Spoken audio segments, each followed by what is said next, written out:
लंबी जद्दोजहद के बाद दुष्यंत चौटाला ने जेजेपी के संगठन का ऐलान कर दिया है। दुष्यंत चौटाला ने आज जिला अध्यक्षों के साथ कुछ जिला प्रभारियों का भी ऐलान किया है। विधानसभा चुनाव में करारी मात मिलने के बाद दुष्यंत चौटाला के लिए ये बड़ी चुनौती थी कि वो पार्टी के संगठन को नए सिरे से कैसे मजबूत बनाए, किन किन नेताओं को वो सिपहसालार बनाने का काम करें, किन किन नेताओं को वो जिला अध्यक्ष की जिम्मेदारी देने का काम करें और किस तरह से पार्टी के अंदर पॉजिटिविटी लाने का काम करें। दुष्यंत चौटाला ने आज लंबे इंतजार के बाद अपने संगठन का ऐलान कर दिया है और इसके जरिए उन्हें पार्टी के 2029 के मिशन का आगाज कर दिया है। नमस्कार, मैं हूं कुलदीप सुरान। आज खरी खरी न्यूज में हम चर्चा करेंगे दुष्यंत चौटाला की नई टीम की, जेजेपी के नए जिला अध्यक्षों की और जिला प्रभारियों की।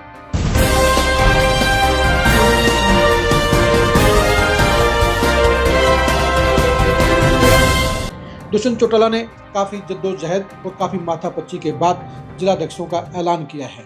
दुष्यंत चौटाला के लिए इस बार हालात अनुकूल नहीं है, क्योंकि विधानसभा चुनाव में करारी हार मिलने के बाद दुष्यंत चौटाला को नए सिरे से जेजेपी को खड़ा करना है। दुष्यंत चौटाला के पास में सीमित संख्या में नेता बचे हुए हैं, क्योंकि विधानसभा चुनाव से पहले सबसे ज्यादा बगावत जेजेपी में हुई थी और जेजेपी के 80% विधायक और बड़े नेता उसे छोड़ गए थे।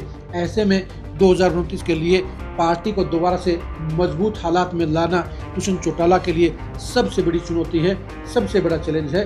और इस लक्ष्य को हासिल करने के लिए दुष्यंत चौटाला ने अपनी नई टीम का ऐलान किया है।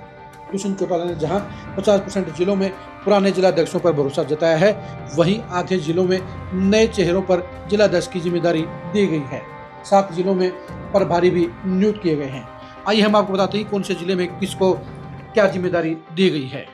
अंबाला जिले में मनदीप बोपाराय को जिलाध्यक्ष बनाया गया है। वो पहले भी इसी पद पर थे, मुलाना हल्के से संबंध रखते हैं, वो दुष्यंत चौटाला के करीबी साथियों में शामिल हैं, इसलिए उनको लगातार प्रमोशन दी गई है। भिवानी जिले में जितेंद्र भारद्वाज को फिर से जिलाध्यक्ष बनाया गया है। वो अजय सिंह चौटाला के जिले की संसदीय क्षेत्र की कमान संभाल रहे हैं। अजय सिंह चौटाला का भिवानी से सबसे ज्यादा लगाव है। ऐसे में जेजेपी को यहाँ पर मजबूत करने की जिम्मेदारी जितेंद्र भारद्वाज के कंधों पर रहेगी। दादरी में इस बार बदलाव किया गया है। वहाँ पर रविंद्र सांगवान चरखी को जिलाध्यक्ष बनाया गया है। पहले सजन बलाली जिलाध्यक्ष थे। यहाँ पर जेजेपी के लिए अच्छी संभावनाएं रही हैं, क्योंकि नैना सिंह चौटाला बाढ़ला से एमएलए रही हैं और राजदीप फोगाट भी दादरी से विधायक रहे हैं 2029 में। इसलिए जिले को संभालने की जिम्मेदारी दुष्यंत चौटाला ने रविंद्र चरखी के कंधों पर डालने का काम किया है। फरीदाबाद जेजेपी के लिए कमजोर जिला माना जाता है, क्योंकि यहाँ पर परफॉर्मेंस जेजेपी की कभी बढ़िया नहीं रही है, लेकिन यहाँ पर पार्टी को मजबूत करने की कमान प्रदीप चौधरी के हाथ में रहेगी। फतेहाबाद में रविंद्र बेनीवाल पर ही दुष्यंत चौटाला ने फिर से भरोसा जताया है।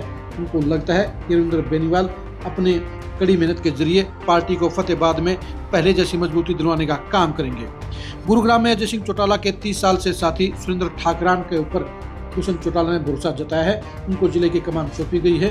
अब उनके ऊपर ये बड़ी जिम्मेदारी है कि वो इस सबसे बड़े मेट्रो सिटी में जेजेपी को किस तरह से मजबूती देने का काम करेंगे। हिसार में अमित बुरा को ही दुष्यंत चौटाला ने फिर से जिलाध्यक्ष बनाया है। हिसार पार्लियामेंट दुष्यंत चौटाला की कर्मभूमि है और ऐसे में अमित बुरा के कंधों पर सबसे मुश्किल चैलेंज है, क्योंकि जहां लोकसभा चुनाव में यहां जेजेपी की दुर्गति हुई थी, वहीं विधानसभा चुनाव में भी इस बार जेजेपी का सुपड़ा साफ हो गया है। ऐसे में अमित बुरा को पहले से 100% ज़्यादा मेहनत करके दिखानी होगी, तभी कुछ अच्छा रिजल्ट हासिल हो पाएगा। झज्जर में संजय दलाल को फिर से पार्टी की जिम्मेदारी दी गई है। वो भी दुष्यंत चौटाला के और अजय चौटाला के दोनों के ही करीबी लोग में शामिल हैं। ऐसे में उनके लिए भी पार्टी को मजबूत करना बड़ा चैलेंज रहेगा। जींद जिले में जोरा सिंह डूंगर खां को ही दुष्यंत चौटाला ने फिर से जिलाध्यक्ष बनाया है। यहाँ पर दुष्यंत चौटाला ने कहीं न कहीं रणनीतिक भूल की है, क्योंकि उचाना उनका खुद का हल्का है। ऐसे में यहाँ पर सिर्फ हल्का अध्यक्ष से ही उनका काम चल सकता था। उन्हें जिला अध्यक्ष जुलाना बेल्ट से बनाना चाहिए था, ताकि उस बेल्ट के तीनों हलकों के ऊपर जेजेपी ज्यादा मजबूती से काम करती। इससे पहले राठी को जिलाध्यक्ष बनाया गया था। इस तरह से उस बेल्ट के लिए एक बड़ा पद चाहिए था, जो दुष्यंत चौटाला ने नहीं दिया है। कैथल में अवतार चिक्का को जेजेपी ने नई जिम्मेदारी दी है। वो पार्टी के ऊर्जावान नेताओं में शामिल किए जाते हैं। वो मेहनती लोगों की कतार में भी शामिल हैं। उनको भी प्रमोशन देकर जिलाध्यक्ष बनाया गया है। करनाल में गुरुदेव रंभा इसमें जेजेपी के सबसे मजबूत नेताओं में शामिल हैं, समर्पित नेताओं में भी शामिल हैं। इसलिए अजय सिंह चौटाला और दुष्यंत चौटाला उन पर पूरा विश्वास रखते हैं और इसलिए दोबारा से उनको जिम्मेदारी दी गई है। कुरुक्षेत्र में अभी कुलदीप जाखवाला को दोबारा से जिलाध्यक्ष बनाया गया है। वो भी दुष्यंत चौटाला की कसौटी पर खरा उतरे हैं। बेशक से वहां पर परिणाम जेजेपी के अनुरूप नहीं रहा है, लेकिन दुष्यंत चौटाला को विश्वास है कि कुलदीप जाखवाला पार्टी को मजबूती देने का काम करेंगे। महेंद्रगढ़ में 3 पीढ़ियों से देवीलाल परिवार के समर्पित साथी रहे राजकुमार खातोद को यह जिम्मेदारी दी गई है। राजकुमार खातोद की 3 पीढ़ियां जो चौधरी देवीलाल, ओम प्रकाश चौटाला और अजय सिंह चौटाला के साथ कार्य करती रही हैं, कंधे से कंधा मिलाकर संघर्ष करती रही हैं।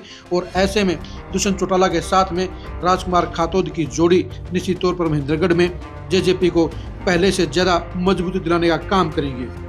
नूह में नासिर हुसैन अडब्बर को जिलाध्यक्ष बनाया गया है। पलवल में सुरेंद्र स्रोत को फिर से जिम्मेदारी देने का काम किया गया है। वो पहले भी जिलाध्यक्ष थे और ऐसे में उनके लिए भी बड़ी चुनौती है कि पलवल में पार्टी को मजबूती देने का काम कैसे करें। पंचकुला में ओपी सिंहा को चौटाला परिवार का भेदकर भी माना जाता है और उन्हें भी लगातार दूसरी बार ये जिम्मेदारी दी गई है। शहरी इलाके में पार्टी को मजबूत करना ओपी सिंहा के लिए बड़ा चैलेंज रहेगा। पानीपत में फिर से रामनिवास पटवारी को ही जिलाध्यक्ष बनाया गया है। वो भी दुष्यंत चौटाला की पैरामीटर पर खरा उतरते हैं, इसलिए उनको फिर से जिम्मेदारी देने का काम किया गया है। रेवाड़ी में विजय पंच गुर्जर भी लगातार दूसरा कार्यकाल संभालेंगे। उनके ऊपर भी दुष्यंत चौटाला को भरोसा है, इसलिए उनको फिर से जिले की चौधर सौंपने का काम किया गया है। रोहतक में संदीप सिंह हुड्डा को फिर से जिलाध्यक्ष बनाया गया है। वो अजय सिंह चौटाला के पुराने विश्वास पत्र साथियों में शामिल है। ऐसे में जाटलैंड के इस सबसे मुश्किल क्षेत्र में जेजेपी को मजबूत करना उनके लिए सबसे बड़ा चैलेंज रहेगा और सबसे कमजोर इलाके में उनको कमान देने का काम दिखाकर अजय सिंह चौटाला ने उनमें भरोसा जताने का काम किया है। सिरसा में एक बार फिर से अशोक वर्मा को ही जेजेपी ने जिलाध्यक्ष बनाया है। उनके ऊपर अजय सिंह चौटाला को पूरा विश्वास है। वो अजय सिंह चौटाला के पुराने साथी भी हैं, इसलिए उनकी जिम्मेदारी बरकरार रखी गई है। सोनीपत में राज सिंह दहिया की बजाय अब अशोक सुरहा को जिलाध्यक्ष बनाया गया है, यानी नए नेता के ऊपर दुष्यंत चौटाला ने भरोसा जताने का काम किया है। यमुनानगर में इंतजार अली को इस बार जिलाध्यक्ष बनाया गया है। वो भी युवा वर्ग से संबंधित हैं और ऐसे में एक युवा चेहरे के ऊपर दांव लगाकर दुष्यंत चौटाला ने एक नया पत्ता खेलने का काम किया है। जेजेपी ने इसके अलावा 7 जिलों में जिला प्रभारी बनाने का काम भी किया है। भिवानी में कृष्ण बजीना, दादरी में ऋषिपाल उमरावास, हिसार में अनिल बालकिया, जींद में सत्यनारायण बुरा, रोहतक में हरज्ञान मोखरा, सोनीपत में कुलदीप मलिक और यमुनानगर में जनरल पंजेटा को जिला प्रभारी बनाया गया है। यानी दुष्यंत चौटाला ने अपने हिसाब से सबसे बेहतर साथियों को बड़ी जिम्मेदारी देने का काम किया है। वैसे भी किसी पार्टी के लिए जिलाध्यक्ष सबसे इम्पोर्टेंट पद होता है और इनके ऊपर दुष्यंत चौटाला ने पूरी रिसर्च करने के बाद ही कार्यकारिणी बनाने का काम किया है और जेजेपी के लिए ये जिलाध्यक्ष ही सबसे निर्णायक फैक्टर साबित होंगे। अगर इन जिलाध्यक्षों ने दिलो जान से काम किया, मेहनत की, पार्टी का जनाधार बढ़ाया तो 2029 में जेजेपी वापसी कर सकती है। और अगर ये लोग अपनी भूमिका अदा करने में नाकाम रहे तो जेजेपी के लिए मुश्किल का दौर जारी रह सकता है। आप जेजेपी के इन जिलाध्यक्षों के बारे में क्या कहेंगे, कमेंट करके जरूर बताइए। जेजेपी ने किन किन जिलों में बेहतर जिलाध्यक्ष बनाए हैं और कौन कौन से जिलों में कमजोर जिलाध्यक्ष बनाए हैं, इसके बारे में अपनी राय दीजिए। आप हमारे फेसबुक पेज को फॉलो कीजिए, आप हमारे यूट्यूब चैनल को सब्सक्राइब कीजिए। नमस्कार।